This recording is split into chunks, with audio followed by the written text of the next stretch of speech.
way to predict the future is to create it. This is by Peter Drucker. Time is precious, time is money, and this is the time for Money Talk on Atlantic Television Network.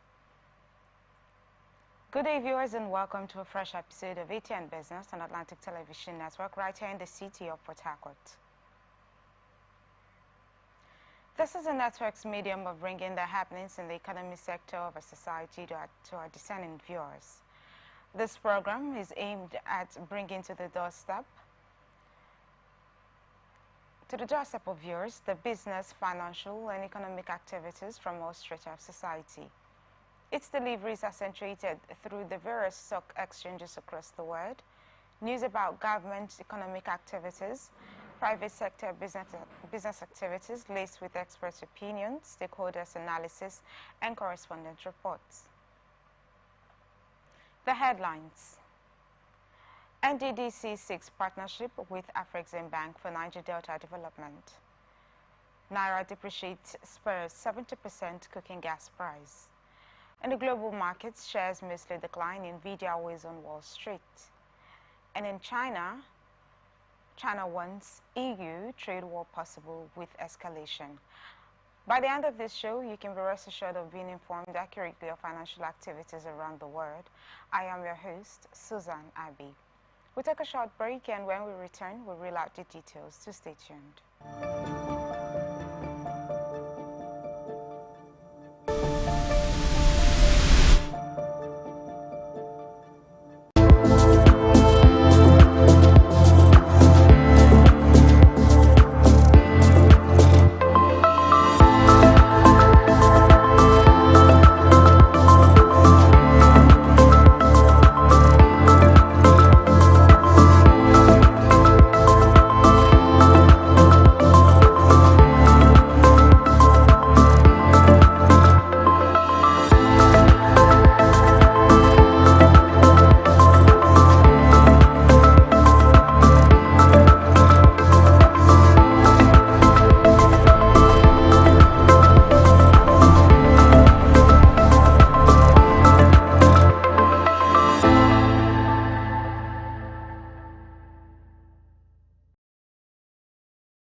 I don't get a lot. Boy, they won't booga me small. They say, man, give them bribe. I say, nothing. Okay, now. We'll go block later. You remember that contract we will do that time now? They don't pay. But first, you see the house rent with the old things. We go first call caretaker, take the money, slap him. Beg, see, you know, say I get annual levy why they pay for club. Where me and boys they shark beer in our house, I could pay that one. You remember say me and tell you I go buy you motor. I go buy now. Okay, they pay you money now. We don't they beg caretaker? We they beg landlord, old man, and they agree give us time. Money can't come now. You won't divert time. You said na corruption. Corruption, not in my house and not in my country. Sure? Sure. Corruption, not in my country. This message is brought to you by the Akinfade Foundation, the MacArthur Foundation, and with broadcast support from Atlantic Television Network.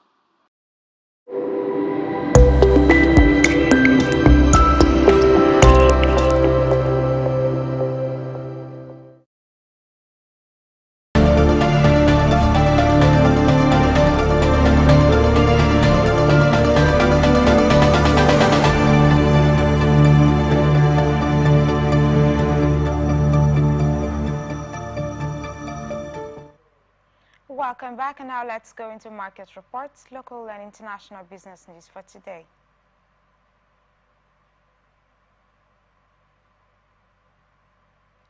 The Niger Delta Development Commission (NDDC) has initiated talks with the African Export-Import Bank (Afrexim Bank) to advance economic growth in the Niger Delta region. According to a statement by Pius Ugbakuteni, Director of Corporate Affairs at NDDC, discussions commenced on Thursday to explore collaborative opportunities aimed at fostering development. Dr. Samuel Ubuku, Managing Director of NDDC, emphasized the Commission's proactive stance during the 31st Afrexim Bank annual meeting in Nassau, the Bahamas. Representing the NDDC board, Ubuku underscored the importance of securing credible development partners for the region. One significant engagement highlighted was a meeting with Mrs. Kanayo Awani, Executive Vice President of Intra-African Trade Bank at Afrexim. It was a fruitful engagement, Ubuku remarked, noting that discussions covered various prospects poised to benefit the Niger Delta soon. He stressed the imperative of initiative measures to attract and collaborate with development partners, leveraging the region's economic potential to foster job creation and economic advancement.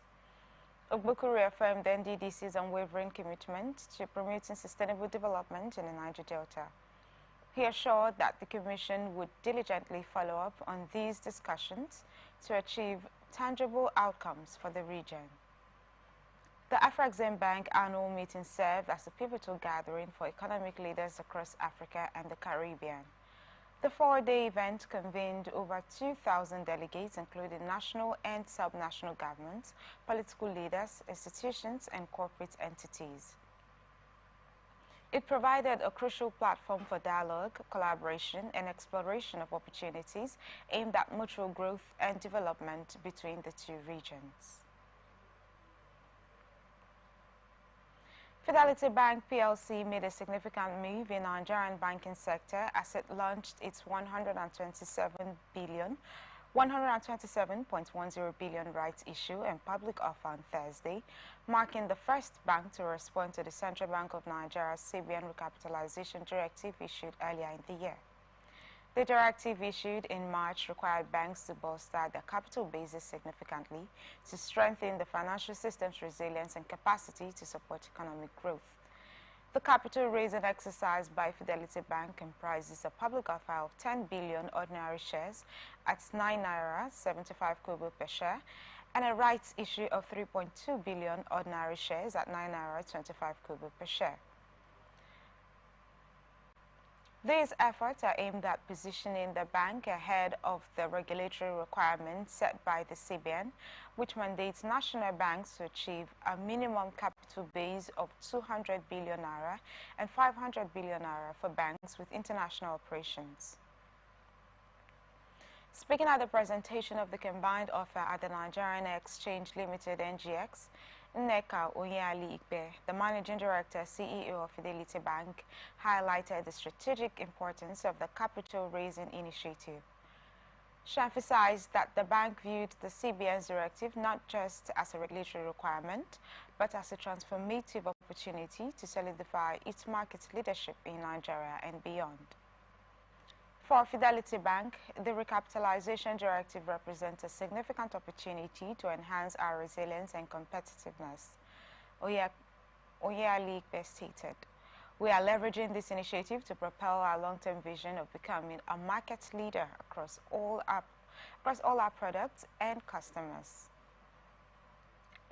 segments, both domestically and internationally. The funds raised, totaling 127.1 billion naira, are earmarked for several strategic purposes essential to the bank's growth agenda.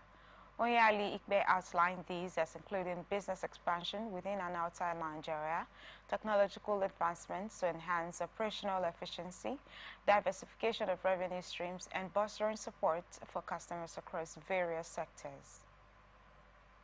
Chairman of Fidelity Bank, Mustafa Chike, will be represented by Isa Mohammed. An independent director expressed confidence in the bank's ability to not only meet but exceed the CBN's capital requirements. He lauded Fidelity Bank's robust growth trajectory, characterized by strong fundamentals, prudent corporate governance, and sustained profitability. We are embarking on a multi-stage approach to achieve and surpass 500 billion naira capital requirements for our international banking license, Chike will be affirmed. Our growth in recent years has been exceptional, outperforming market indices consistently. This growth is underpinned by sustainable financial metrics and a commitment to delivering value to our shareholders. Highlighting the bank's market positioning, Stanley Amuche, Executive Director of Fidelity Bank, emphasized its resilience amid dynamic changes in the Nigerian banking landscape. He stressed the importance of staying competitive through continuous innovation and strategic foresight in an era defined by rapid technological advancement. The banking industry is evolving rapidly, driven by technological advancement and changing consumer preferences, Amuche remarked. Fidelity Bank remains well positioned to navigate these changes and sustain its leadership in the market. Jude Chiemeka, acting CEO of NGX, commended Fidelity Bank for choosing the exchange as a platform to announce its capital raising initiative. He emphasized the significance of transparency and market disclosure in bolstering investor confidence and driving sustainable market development.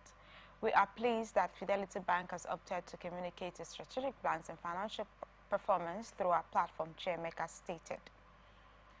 This move underscores the bank's commitment to transparency and regulatory compliance, which are crucial for market integrity and investor trust. Chiemeka highlighted NGX's readiness to facilitate seamless transactions and ensure adherence to corporate governance standards.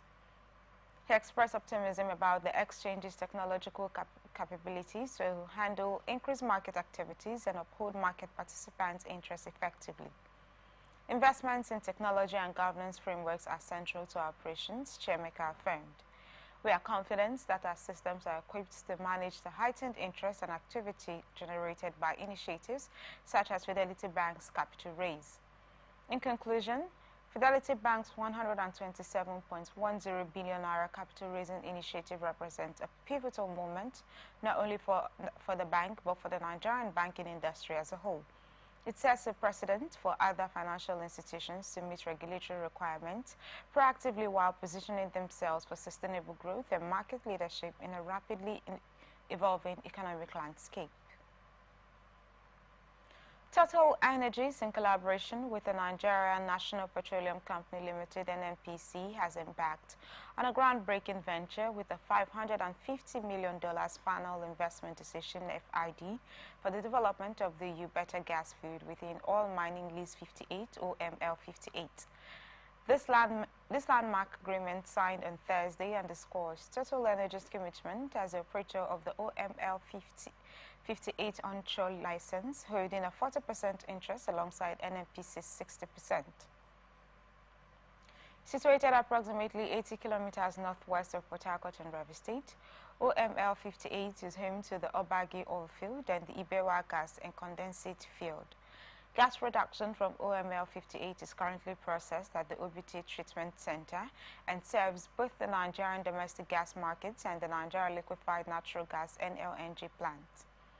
The Ubeta field, discovered in 1964 in the eastern Niger Delta, is poised to become a significant contributor to Nigeria's energy sector upon commencement of operations. It is projected to yield approximately 350 million standard cubic feet per day of gas and 10,000 barrels per day of associated liquids. This development aligns with Nigeria's strategy to secure gas supply for NLNG Limited amidst ongoing capacity expansions. During the FID signing ceremony at NNPC Towers in Abuja, Mele Kyari, Group Chief Executive Officer of NNPC Limited, acknowledged the pivotal role of governmental support in achieving this milestone. He specifically cited the presidential executive order as instrumental in creating a conducive fiscal environment for such crucial investments. Mike Sangster, Senior Vice President of Africa Exploration and Production at Total Energies, highlighted the strategic significance of the Ubeta project within the Total Energies Nigeria portfolio. He emphasized the project's alignment with the company's strategy of developing cost-effective, environmentally sustainable projects, further contributing to Nigeria's economic growth and enhancing NLNG exports. Government officials also expressed confidence in the project's potential to stimulate economic activities and enhance Nigeria's global competitiveness in the energy sector. Heineken Lukbuberi, Minister of State for Petroleum Resources, Oil, underscored the government's commitment to fostering an enabling environment for investments in gas development. Ekberikbo Ekbo, Minister of State for Petroleum Resources, emphasized that the Ubata project exemplifies the effectiveness of recent policy reforms aimed at attracting investments and boosting local content in the gas sector. The development plan for the Ubata gas condensate field includes the installation of a new 6-well cluster connected to existing facilities via an 11 kilometers buried pipeline. Production is expected to commence in 2027 with an initial production plateau of 300 million cubic feet per day, including condensates. Furthermore, Total Energies is collaborating closely with NNPC to enhance local content, ensuring that more than 90% of man-hours for the project will be executed locally. This initiative is expected to generate employment opportunities and foster sustainable economic growth within the region.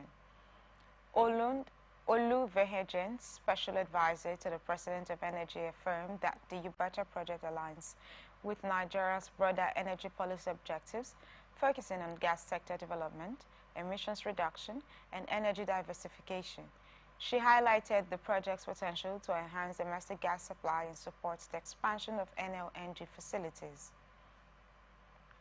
Overall, the $550 million FID for the Ubata project marks a significant milestone in Nigeria's energy sector, reflecting growing investor confidence bolstered by supportive government policies and strategic initiatives aimed at revitalizing the oil and gas industry. We're open for advert placements, bookings, and commercials.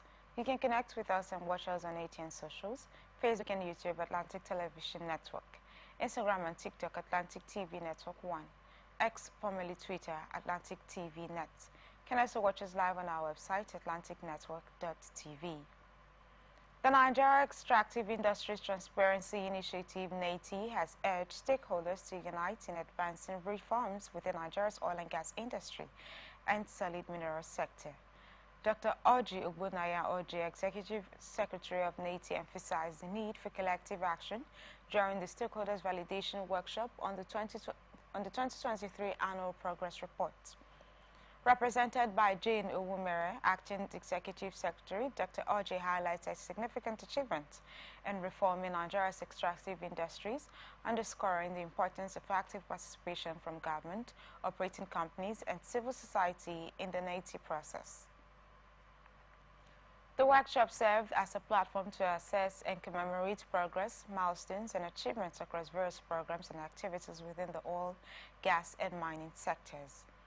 Dr. Oji emphasized that the annual progress report in APR is a collaborative effort aimed at deepening AT implementation in Nigeria. He stressed that APR goes beyond NATI Secretariat responsibilities, involving all stakeholders who contribute to achieving AT objectives. While challenges remain, Dr. Oji stated that it is crucial to document reports and celebrate our efforts and progress. This builds trust, enhances confidence among citizens and investors, and attracts much-needed investment into Nigeria's extractive sectors and economy. Faith Mwadishi, Executive Director of the Center for Transparency Advocacy, echoed the vital role of civil society organizations, CSOs, in driving sectoral reforms. She voiced concerns over the frequent dissolution of native boards during political transitions, warning of the potential consequences such actions could have on Nigeria's international commitments. Mwadishi highlighted that Nigeria narrowly avoided suspension previously due to such governance disruptions. The event underscored the necessity for sustained collaboration and stability in governance to maintain momentum in Nigeria's extractive sector reforms. It emphasized the imperative of transparency, accountability, and continuity in institutional frameworks to foster a conducive environment for investments and sustainable development. In conclusion, NATI's call for stakeholder support reflects a commitment to transparency and reform in Nigeria's extractive industries. By documenting progress and fostering collaboration, NATI aims to strengthen governance, build trust, and drive economic growth through responsible resource management and investment attraction. Experts have highlighted the significant economic potential of Nigeria's free trade zones (FTZs), suggesting that they could surpass the 11.11 trillion naira remitted to the Federation account by October 2023. Muda Yusuf, motion of private enterprise, emphasized the need for Nigeria to capitalize further on its FTZs to boost non-oil export revenue and reduce reliance on crude oil exports.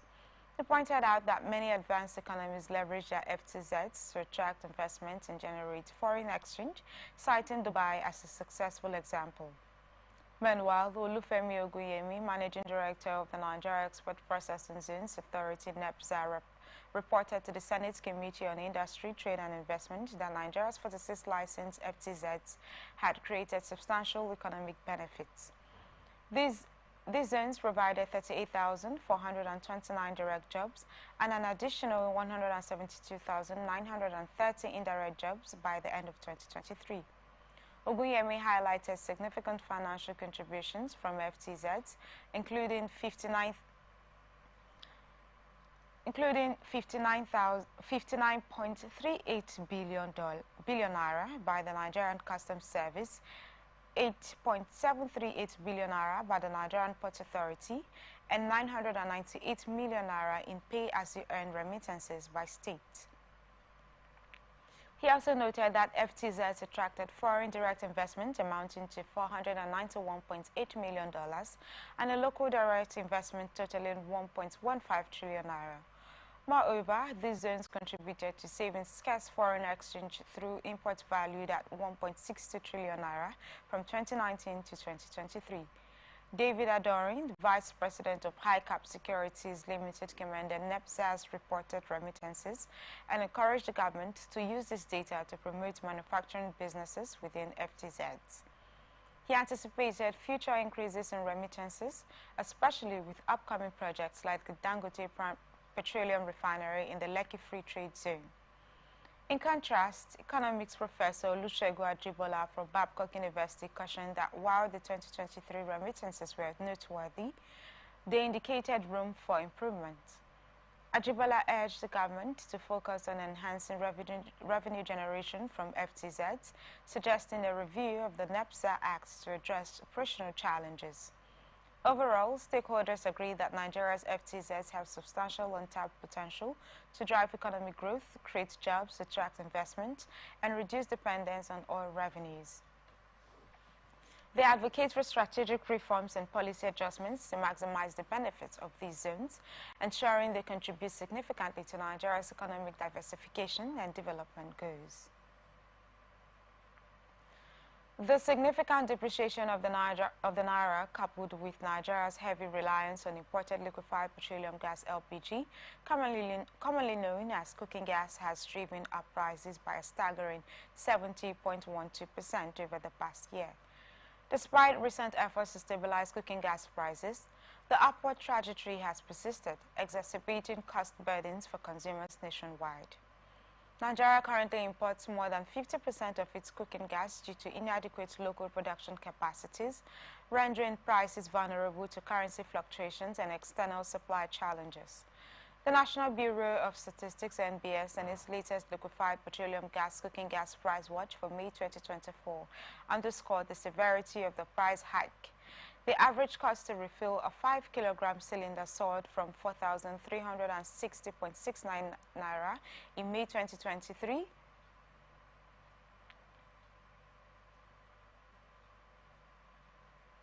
to 7,418.45 naira in May 2024, marking a substantial year-on-year increase of 70.12%. Month-on-month, prices escalated by 13.75%, rising from 6,521.58 naira in April 2024 to 7,418.45 naira in May 2024. Regional disparities further highlighted the burden faced by consumers across different states. Benue experienced the highest average price for a 5 kg cylinder refill at 8,012.03 naira, followed closely by Enugu at 7,926.21 naira and Ondo at 7,857.53 naira. Conversely, Yobe recorded the lowest average price at 5,842.31 naira, trailed by Jigawa and Katsina at 6,521.81 naira and 6,567.95 naira respectively. In a parallel report, the NBS also noted an uptick in the average retail price per litre of household kerosene HHK in May 2024. The price increased by 0.74% month-on-month from 1,439.64 naira in April to 1,450.35 naira in May. Year-on-year, the HHK price rose by 20.26%, up from 1,206.05 in May 2023. State-specific data revealed disparities in HHK prices, with Benue again recording the highest average per litre cost at 1,790 naira 92 kobo, trailed by Kaduna at 1,769 naira 65 kobo, and Cross River at 1,722 naira 94 kobo. Conversely, Katsina reported the lowest average price at 1,230 naira 81 kobo, followed by Kwara at 1,260 naira 07 kobo, and Jigawa at 1,263 naira 91 kobo. The overall economic impact of this price hikes underscores the challenges faced by Nigerian households, particularly in meeting basic energy needs amidst inflationary pressures and economic uncertainties.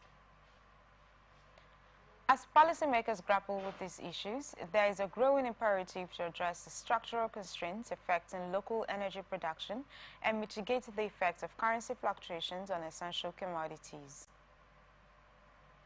Nigeria's public debt has surged to 121.67 trillion naira, marking a significant increase of 24.33 trillion naira, or 24.99% within just 3 months, as disclosed by the Debt Management Office, DMO. This new figure reflects the combined total of both domestic and external debts owed by the federal government, the 36 state governments, and the Federal Capital Territory as of March 31, 2024. Previously, the debt stood at 97.34 trillion naira, $108.23 billion at the end of December 2023. The DMO attributed this sharp rise to several factors, including the depreciation of the naira against the dollar, which inflated the debt in naira terms despite a reduction in dollar value by $16.77 billion, or 18.34%. The official exchange rate used was 1,330 naira per dollar, different from the 899.39 naira rate applied in December 2023 for converting external debts to naira. In terms of composition, the domestic debt alone climbed from 59.12 trillion naira at the end of December 2023 to 65.65 trillion naira by March 31, 2024. This increase was driven by new borrowings aimed at financing the 2024 budget deficit and the securitization of a portion of the 7.3 trillion naira ways and means advances at the Central Bank of Nigeria. Furthermore, the DMO emphasized that despite ongoing borrowing as per the 2024 Appropriation Act, improvements in government revenue are expected to enhance debt sustainability going forward. This development comes amidst concerns about the rising cost of servicing external debt, with recent loans amounting to $4.95 billion secured from the World Bank in the past year, and further approvals anticipated from international lenders like the World Bank and the African Development Bank. President Bola Tinubu has underscored the urgency of reducing over-reliance on borrowing, emphasizing the unsustainable nature of servicing debt with 90% of government revenue. He stressed the need for decisive actions to ensure economic stability and future prosperity. Meanwhile, Finance Minister Wale Edo has echoed concerns about the implications of high debt levels and emphasized the necessity to reduce dependency on borrowing for economic stability. However, analysts like Bismarck Rewain from the financial derivatives company warned that Nigeria's debt trajectory is concerning, particularly amid high interest rates projected for 2024, which could exacerbate the debt burden and impact economic growth. In conclusion, the challenge remains for Nigeria to maintain its debt effectively, utilize borrowed funds productively, and prioritize revenue generation to mitigate the risks associated with its growing debt burden. You are watching ATM Business on Atlantic Television Network. We will be back after this break. Please stay tuned.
Kasali, I hope my car don't ready. I get interview in 30 minutes. Ah, guy, you don't ready. I just the last minute instruction where you give me yesterday. Now in the cause more delay. Which instruction?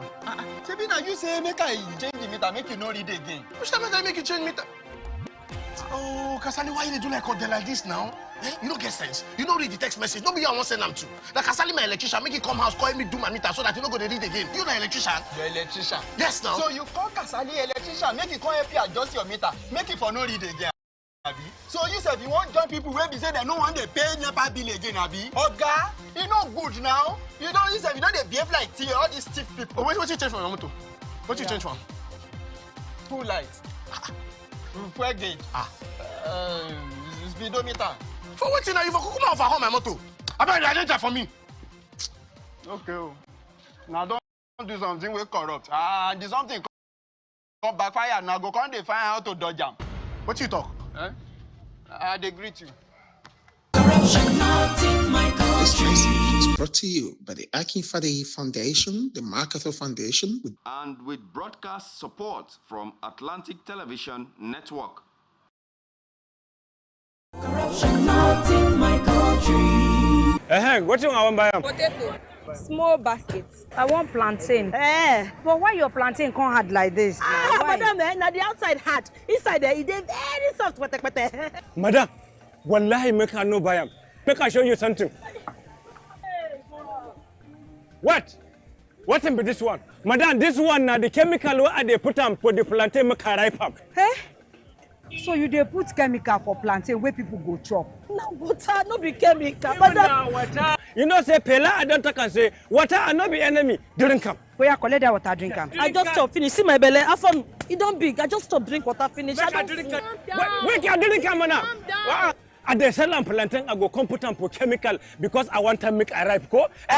That's why I talk now corruption. Corruption. Not be for this kaswa, come not be for this country. Now me talk am. Corruption not in my country. This message is brought to you by the Akin Fadehi Foundation, the MacArthur Foundation, and with broadcast support from Atlantic Television Network.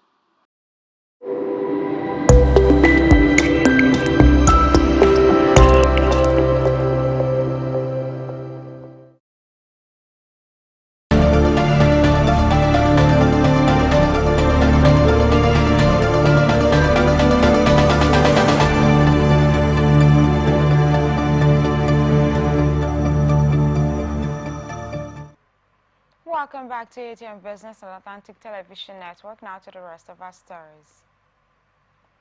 Nigerian equities experienced a cautious recovery as investors showed renewed interest in value stocks during the trading session yesterday.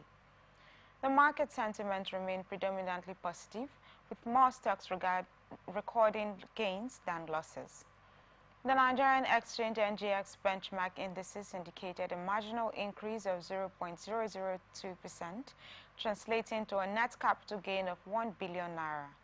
The all-share index ASI, which serves as the barometer for market performance, climbed to 99,842.95 points. Concurrently, the aggregate market value of all listed equities edged higher to 56.480 trillion naira. This upward trajectory was bolstered by robust buying activities, particularly in large-cap stocks such as Guinness Nigeria, Julius Berger Nigeria, Guarantee Trust Holding Company GTCO, Unilever Nigeria, and Cadbury Nigeria. Among the top gainers, Champion Breweries and Veritas Capital Assurance surged by 10% each, closing at 3.56 naira and 89 kobo respectively. RT Briscoe Nigeria and Royal Exchange followed closely with gains of 9.88% each, settling at 89 kobo and 64 kobo respectively. Champs Holding Company also recorded a notable upstick of 9.79%, closing at 2 naira 13 kobo per share. Conversely, Transcorp Hotels led the losers chart with a 10% decline, closing at 99 naira per share. Regency Alliance Insurance followed with an 8.51% drop to close at 43 kobo, while Asako Assurance and NEM Insurance both experienced declines of 6.05% and 5.76% respectively. Fidelity Bank also saw a decrease of 4.15% to close at 10 naira 40 kobo per share. Overall trading volume dipped by 6.04% to 1.30 billion shares, valued at 25.326 billion naira across 8,364 deals. FBN Holdings (FBHN) led the activity chart with 871.084 million shares worth 19.119 billion naira. Fidelity Bank followed with 162.080 million shares valued at 1.732 billion naira, while Transnational Corporation Transcorp traded 33.698 million shares amounting to 399.732 million naira.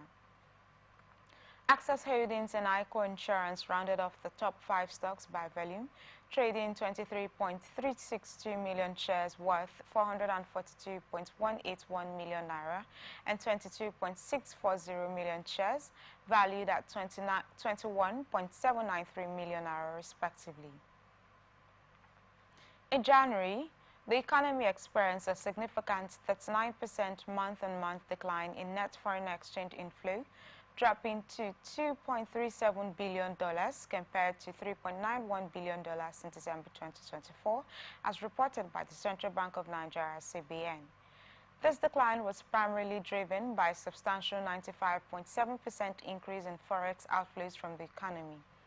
According to the CBN's monthly economic report released yesterday, total foreign exchange inflows decreased by 6.1% to $4.87 billion from $5.19 billion in the previous month. Conversely, foreign exchange outflows surged to $2.50 billion from $1.28 billion, marking a 95.7% rise over the same period. The report highlighted that forex inflows through banks contracted by 13.8% to $1.39 billion from $1.61 billion in December 2023, while outflows from this channel increased sharply by 146.9% to $2.21 billion from $0.89 billion.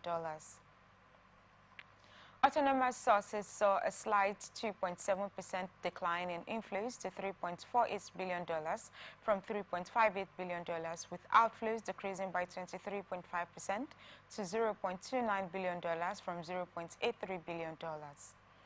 The net inflow through autonomous sources totaled $3.08 billion, down from $3.22 billion previously, while the CBN reported a net outflow of $0.82 billion, contrasting with a net inflow of $0.72 billion in December 2023. The average foreign exchange turnover at the NFEM window also decreased by 10.2% to $103.91 million compared to $115.72 million in the previous month.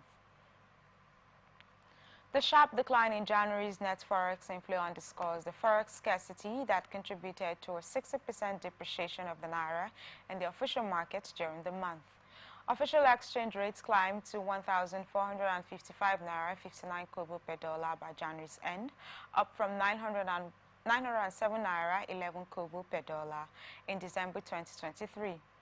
Similarly, in the parallel markets, the naira depreciated by 22.6%, reaching 1,490 naira per dollar compared to 1,215 naira per dollar at the end of December 2023.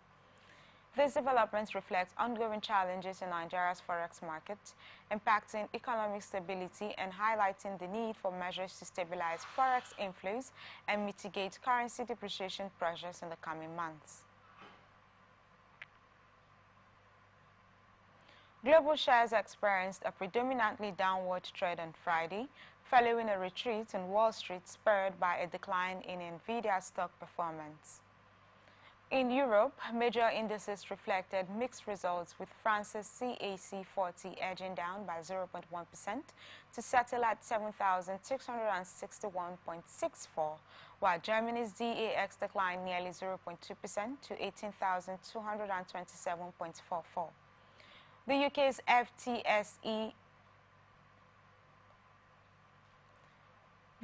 FTSE 100 also experienced a slight decrease of 0.3% to close at 8,251.91. Futures trading in the U.S. indicated a slightly negative start, with the Dow Jones Industrial Average futures slipping 0.1% and the S&P 500 futures down 0.2% ahead of the market's opening. In Asia, Japan's Nikkei 225 closed almost unchanged, inching down less than 0.1% to 38,596.47. The market reaction came after Japan reported a slight uptick in its inflation rate for May, rising to 2.5% from 2.2% in April. Analysts like Yip Jun Rung from IG noted that the upcoming data before the next Bank of Japan meeting in September will be closely monitored amid speculations about a potential rate hike. The Japanese yen continued to hover near 34-year lows against the US dollar, trading at 158.88 compared to 158.92 late Thursday. The U.S. Treasury's move to place Japan on its currency manipulation watch list added to market dynamics, although the report concluded that no major trading partner had engaged in distorting currency values significantly. Meanwhile, in China, the central bank's efforts to stabilize the yuan saw the currency's parity rate set higher than expected at 7.1196 against the US dollar, up from 7.1192 on Thursday. This move aimed to curb further depreciation of the yuan, influencing trading in Chinese technology-related shares negatively. Hong Kong's Hang Seng Index fell by 1.7% to 18,028.52, and the Shanghai Composite slipped by 0.2% to 2,998.14. On the commodities front, benchmark U.S. crude oil prices declined slightly by 6 cents to $81.23 per barrel in electronic trading on the New York Mercantile Exchange. Similarly, Brent crude, the international benchmark, dropped 11 cents to $85.60 per barrel. In currency markets, the euro weakened marginally to $1.0687 from $1.0702. Overall, the day's trading reflected cautious sentiment amid global economic uncertainties influenced prominently by developments in major economies and ongoing geopolitical factors affecting market dynamics worldwide. China's Commerce Ministry cautioned the European Union on Friday, asserting that continued escalation could spark a trade war. The statement followed the EU's recent proposal to impose tariffs of up to 38.1% on Chinese electric vehicle imports, despite objections from Beijing. This move has strained trade relations significantly and raised the specter of retaliatory measures from China. The European side continues to escalate trade frictions and could trigger a trade war, the Commerce Ministry spokesperson stated, attributing full responsibility to the EU for deteriorating situation. This statement was issued shortly before German Economy Minister Robert Habeck's visit to Beijing, aimed at addressing the tariff decision and mitigating potential fallout on German businesses. Chinese automakers have urged Beijing to respond by increasing tariffs on European gasoline-powered cars with larger engines. This retaliatory measure could impact German automakers the most, given that nearly one-third of their sales came from China last year, amounting to significant revenue. Regarding trade statistics, EU exports of cars to China totaled 19.4 billion euros in 2023, while the bloc imported 9.7 billion euros worth of electric vehicles from China. Analysts foresee Beijing potentially raising tariffs on European cars with engines of 2.5 liters or more by up to 25%, which could intensify pressures on German automakers and prompt lobbying efforts to reverse these tariffs domestically. The EU's trade policy has increasingly adopted protective measures amid concerns over China's economic model, characterized by production focus and debt-driven development. However, China refutes claims of unfair subsidies benefiting its firms or overcapacity issues, attributing its success in sectors like electric vehicles, solar panels, and batteries to innovation and robust supply chains. Zhang Hangsheng from the China Center for International Economic Exchanges emphasized the geopolitical implications of the EU's actions, suggesting they were not solely economic but also strategic.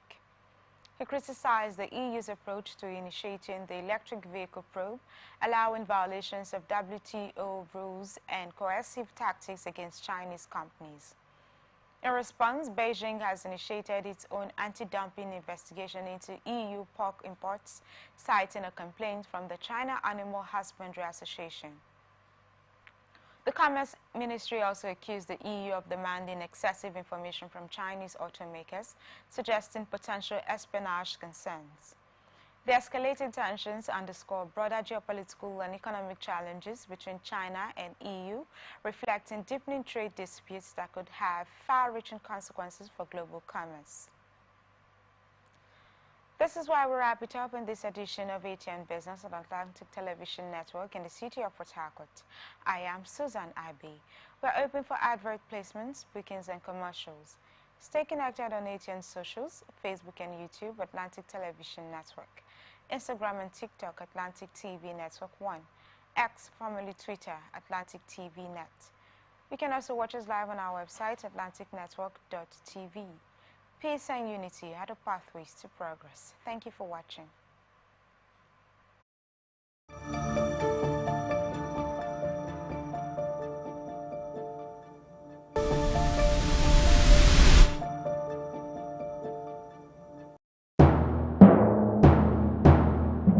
Corruption not in my country. Driver, why you just dey jack us up and down like this now? I hope nobody carry belle. Why you ask, oh? Because this road where they see so, it no guarantee safe delivery. We just dey vote for government, but we not get good governance. At all. Road so e no dey, light usai, the infrastructure nko e come turn to be forbidden fruit for the city. Corruption, well everything.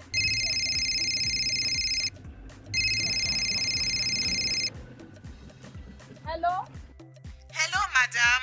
Good afternoon. Good afternoon. My name is Mrs. Ayeni. I am calling from the Ministry of Humanitarian Affairs.